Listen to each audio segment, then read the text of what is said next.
एक बंदे ने ना 4-4 गद्दे अपने पास रख रखे थे। और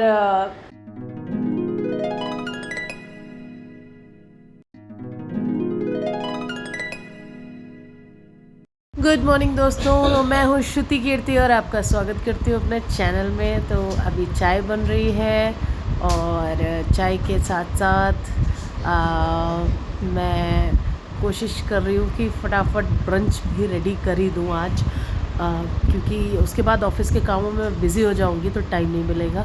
तो इधर आप देख सकते हैं ये दोनों बैठे हैं और यहाँ पे मैंने पूरी और सब्ज़ी बना दी है। अजवाइन वाली पूड़ियाँ बनाई जो कि चाय के साथ बहुत ही अच्छी लगती हैं, और सूखी आलू की सब्ज़ी। और बस अब जा रही हूँ तैयार होने, घर पे ही मतलब बैठ के ऑफिस का काम करना है ना, तो वो वाली फीलिंग लाने के लिए ना आपको पूरा अपना माइंडसेट वैसे ही करना पड़ता है। तो जा रही हूँ। बाकी बुखार शील का पहले से कुछ बेहतर है। कैसा फील कर रहे हो अभी? बेटर। अभी क्या हाल है? ठीक है। फीवर चेक किया? नहीं। तो फिर क्या है? मुझे तो टाइम सुबह से मिला नहीं अभी, क्योंकि मैं नाश्ते वगैरह प्रिपेयर करने में लग गई थी। नाश्ता मतलब ब्रंच प्रिपेयर करने में लग गई थी, क्योंकि फिर जब ऑफिस का काम होगा तो फिर टाइम नहीं मिलेगा। और आज एक विकेट तो थोड़ा सा डाउन है, मतलब सुशील की तबीयत ख़राब है, तो मुझे लगा कि सुबह सुबह ये सारे काम निपटा देने चाहिए। अब कुछ खास ऐसा घर का काम नहीं रह जाएगा। चलिए, तो जा रही हूँ नहाने के लिए। तो शाम को हम लोग आ गए हैं कुछ सब्जियां वगैरह लेने। यहाँ पे पास में एक हाइपर मार्केट है, तो काफ़ी दिनों से चीज़ें लानी थी तो ले आई। तो ये है बेल का मुरब्बा। नहीं, मैं कोई मतलब मुझे कोई इसका प्रमोशन नहीं कर रही हूँ, पेड प्रमोशंस नहीं है।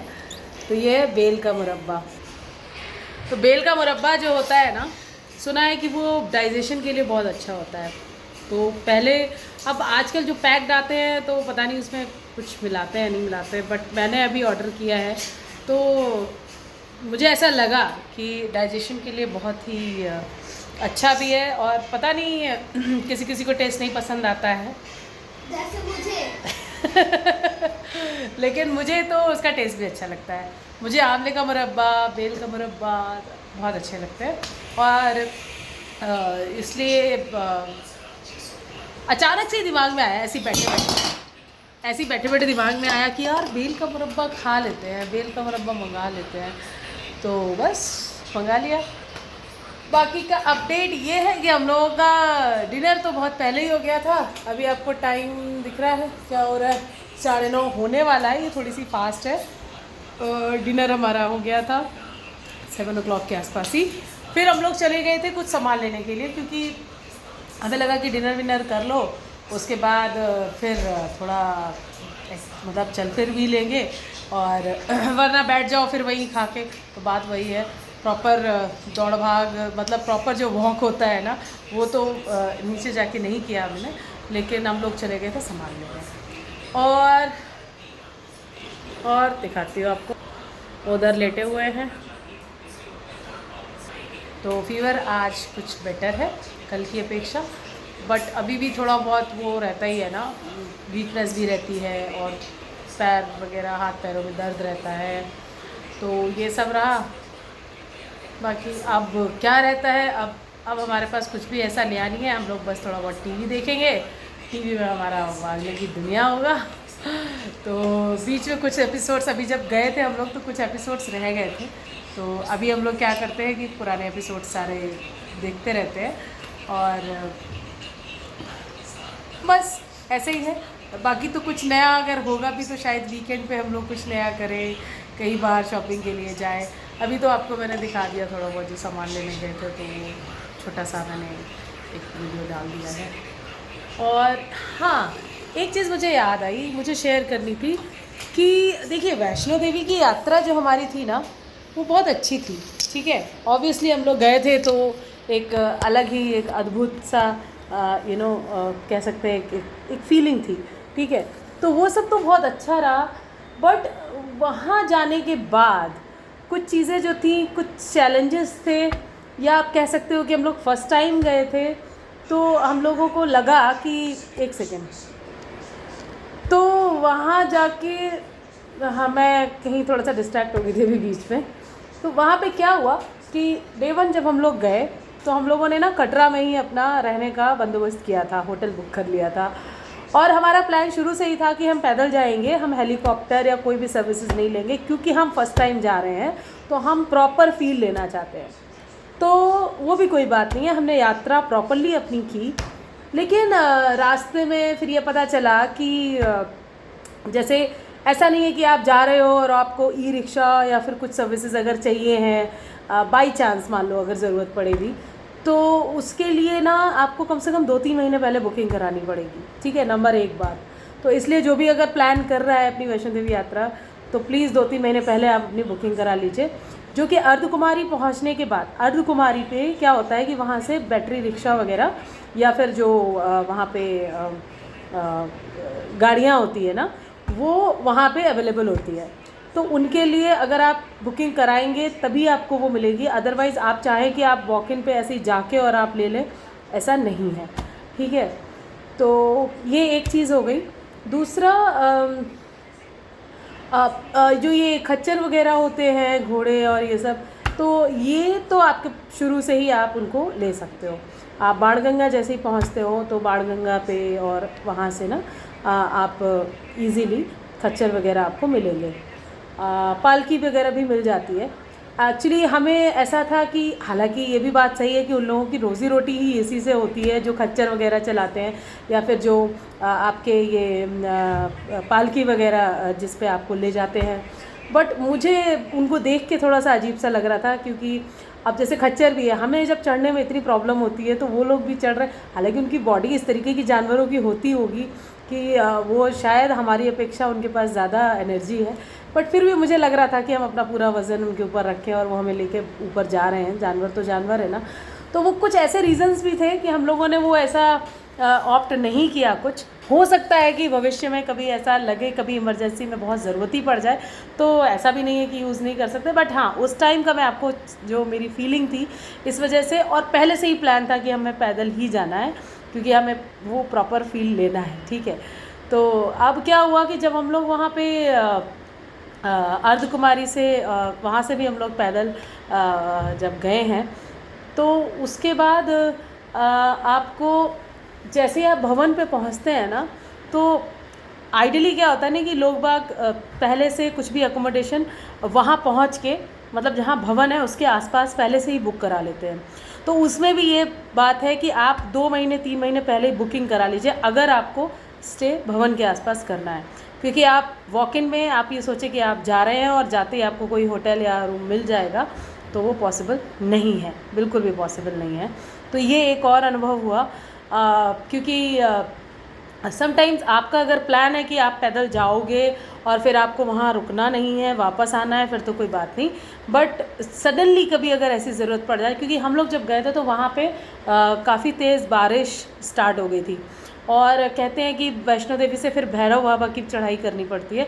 बट हमारा क्या हुआ कि हम लोग वहाँ पे स्टक हो गए बिकॉज ऑफ वेदर कंडीशंस। अब क्या हुआ कि अगर हम लौटना भी चाहें तो लौट नहीं सकते, क्योंकि इतनी बारिश में बच्चे के साथ में, आप फैमिली के साथ हो तो आपके लिए प्रॉब्लम हो जाएगी, ठीक है। तो उस केस में आपके पास ऑप्शन ये होगा कि चलो हम कहीं पे कुछ कमरा तलाशते हैं, कहीं पे होटल वगैरह बुक करते हैं, या जाके हम किसी रूम को बुक कर लेते हैं। बट वहाँ पे ये ऑप्शन नहीं था। तो भवन के जस्ट सामने ही एक दुर्गा भवन, जहाँ पे कि एक धर्मशाला है, फ्री ऑफ कॉस्ट है, तो वो ऑप्शन बचता है।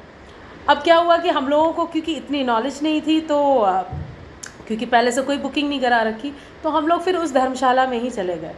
अब उस जब धर्मशाला में गए तो वहाँ पे क्या हुआ कि मैट्रेसेस वगैरह सब दिए जाते हैं, फोम के जो गद्दे होते हैं सब बढ़िया होते हैं, क्लीन थे, सब कुछ था। लेकिन हमारे में एक चीज़ है कि लोगों को जब फ्री में कुछ मिलता है तो वो अपना जो अपने लिए चाहिए वो तो चाहिए चाहिए, उनकी नीयत ख़राब हो जाती है। फिर चाहे वो दर्शन करने के उद्देश्य से जा रहे हों या कहीं पे भी जा रहे हों, वो उनकी नीयत ख़राब हो जाती है। उसमें क्या हुआ कि वहाँ पे एक एक बंदे ने ना 4-4 गद्दे अपने पास रख रखे थे, और वहाँ पे तो first come first serve basis पे होता है। बट अब आपको क्या बताऊँ मैं, वहाँ का जो जो माजरा था ना वो इस तरीके से था कि एक जगह थोड़ा सा कहना चाहिए कि फाइटिंग मोड में जाना पड़ा ना चाहते हुए भी, तो जो कि सुशील को फिर थोड़ा सा उस डायरेक्शन में जाना पड़ा कि किसी एक साहब थे हमारे वहाँ पे धर्मशाला में, उन्होंने अपना मतलब वो और उनकी वाइफ बैठे हुए थे और उसके अलावा 4 गद्दे इधर उधर पड़े थे, उनके 4 इधर और उनके 4 उस साइड में, और उस पर उन्होंने बच्चों को ना यूं ऐसा डायगनल और ऐसा हॉरिजॉन्टल काइंड ऑफ ऐसे लिटा दिया जिससे कि वो एक बच्चा 2-2 गद्दे कवर कर रहा था, सो दैट कि कोई और ना आ पाए। तो ये अप्रोच दूर से देखने को मिल गई, तो इस बात पे फिर थोड़ा सा गुस्सा आया, ना चाहते हुए भी उनको बोलना पड़ा, उनको रियलाइज़ कराना पड़ा कि अगर आप अभी होटल में होते और आपको बोला जाता तो आप शायद एक गद्दे पे भी मैनेज कर सकते थे, और हमें वहाँ सोने नहीं जाना था, इट इज़ जस्ट कि हमें रात गुजारनी थी, क्योंकि आप ऐसे में बारिश इतनी भयंकर, वहाँ के आसपास के लोग यही बोल रहे थे कि काफ़ी दिनों बाद इस तरीके का मतलब मौसम यहाँ पे हुआ है, इवन वहाँ पे ना ओले पड़ रहे थे, तो ये कंडीशन थी। अब ऐसे में तो आप सोचिए कि अगर आपकी बुकिंग नहीं है और कुछ भी नहीं है तो ऑब्वियस सी बात है कि सर छुपाने के लिए कुछ भी मिल जाए, राइट। तो हमें सोना नहीं था, लेकिन हमें बस बच्चे के साथ जाके वहाँ बैठा था, बच्चा तो कहीं गोद में भी सो जाता। तो नॉर्मली अगर आप होटल वगैरह देखेंगे कटरा में तो इतना बढ़िया सब कुछ हर चीज़ें थी, लेकिन हम उसे यूटिलाइज़ नहीं कर सकते थे, क्योंकि हम लोग तो इधर बैठे हुए थे भवन में। तो moral of the story is कि कोशिश ये करिए कि या तो एक तो अगर पैदल जाना है, देखिए हेलीकॉप्टर वालों का तो क्लियर होता है कि आपको वहाँ से जाना है, हेलीकॉप्टर से आप कटरा से वहाँ पहुँच गए, वहाँ से आप मतलब अर्धकुमारी या फिर सांजिशत जो भी है, और वहाँ से आपने आप अपना कहीं जो भी हेलीकॉप्टर का मतलब ये है कि आपको वहाँ रुकने की ज़रूरत नहीं है भवन में, राइट। आप सेम डे अपनी यात्रा पूरी कर सकते हैं। लेकिन हमारे साथ लेकिन जो ये सोच के ही चले हैं कि पैदल जाना है, तो उन लोगों के लिए सीख ये है कि आप भवन में प्रिकॉशनरी अगर आपको लगता है तो आप बुकिंग कोशिश करिए कि भवन के आसपास बुकिंग ज़रूर करा लें 2 महीने पहले एटलीस्ट। और उसके बाद क्योंकि बाकी जो भी गाड़ी आपको लेनी है अर्धकुमारी से और वहाँ तक, तो ये भी है कि आपको अगर करना ही है यूज़ तो फिर आप पहले से ही बुकिंग करा लें, और कटरा की जगह आप भवन के आसपास बुकिंग कराएं, और वो आपके लिए इजी रहेगा, ठीक है। तो क्योंकि अगर इन केस कोई इमरजेंसी आती है तो अगर आपने कटरा में भी करा रखी है, भवन में भी करा रखी है, तो भी ठीक है कि आपको लौटना है तो लौट गए, अगर इमरजेंसी आई तो आप भवन के आसपास रुक सकते हो। क्योंकि हमारे साथ प्रॉब्लम ये हो गई कि अब धर्मशाला तो वहाँ पे धर्मशाला है ना, तो अब बारिश होने की वजह से वहाँ का लाइट वाइट की का सिस्टम सब गड़बड़ हो गया, मतलब ओवरऑल उस एरिया में भवन के आसपास तो पानी की कमी हो गई सुबह सुबह।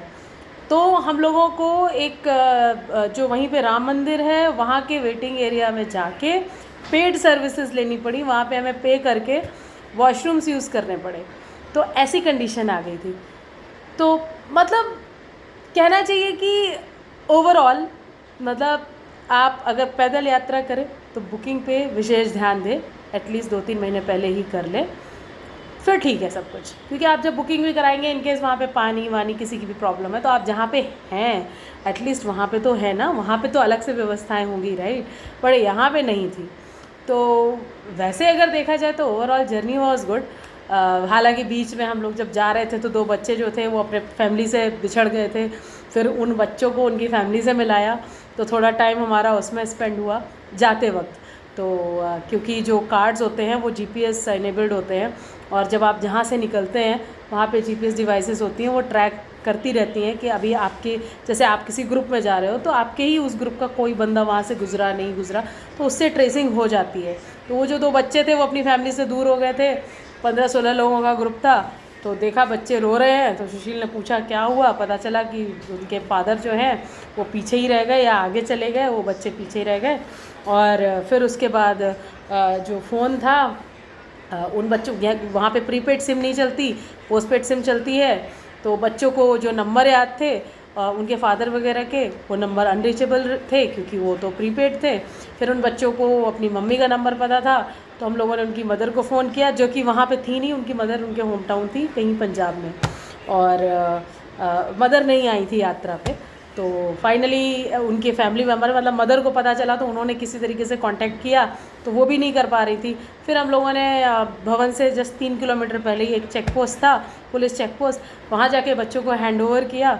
और वहाँ पे जब बोला कि ऐसे ऐसे ये सीन है, तो उन्होंने थोड़ा ट्रेस व्रेस किया, तब तक अनाउंसमेंट करा दिया उन लोगों ने, क्योंकि ट्रेसिंग में पता चल गया कि उनके फादर किसी लोकेशन पे पहले रहे होंगे, वहाँ से निकले हैं जस्ट अभी अभी, तो वहाँ पे अनाउंसमेंट कराया। और उसके थोड़ी देर बाद ही उनके फादर भी वहाँ पे चेक पोस्ट पे पहुँच गए। तो इस तरीके से वो बच्चे अपने फादर से मिल लिए। तो हम लोगों ने फाइनली जब उन बच्चों को उनके पापा से मिलवा दिया, तब हम लोग वहाँ से आगे बढ़े और सोचा कि देवी माँ ने शायद हम लोगों को चुना है इस काम के लिए, तो वो भी हो गया। और फिर हम लोग अपना भवन की ओर चले गए। तो ये थी ओवरऑल, कह सकते हैं आप, एक चीज़ की जो मुझे लगा कि आपसे शेयर करूं। जो गलती हो सकता है कि जो चीज़ें हमने मिस की वो आप लोग ना करें अगर कभी प्लान करें। और बेसिकली हम लोग तो आप खैर कभी जाएंगे भी तो आप हेलीकॉप्टर सर्विस ले रहे हो पहले से ही माइंड मेकअप, तो फिर तो कोई बात ही नहीं है। लेकिन हाँ, जो लोग एक्चुअली चाहते हैं पैदल ही जाना है, उनके लिए ये सीख थी। चलिए, तो आज के लिए इतना ही। और बाकी आपको वीडियो अच्छा लगा हो तो लाइक करिएगा और शेयर सब्सक्राइब करिएगा चैनल को। अभी के लिए इतना ही, फिर मिलते हैं आपसे। Bye bye.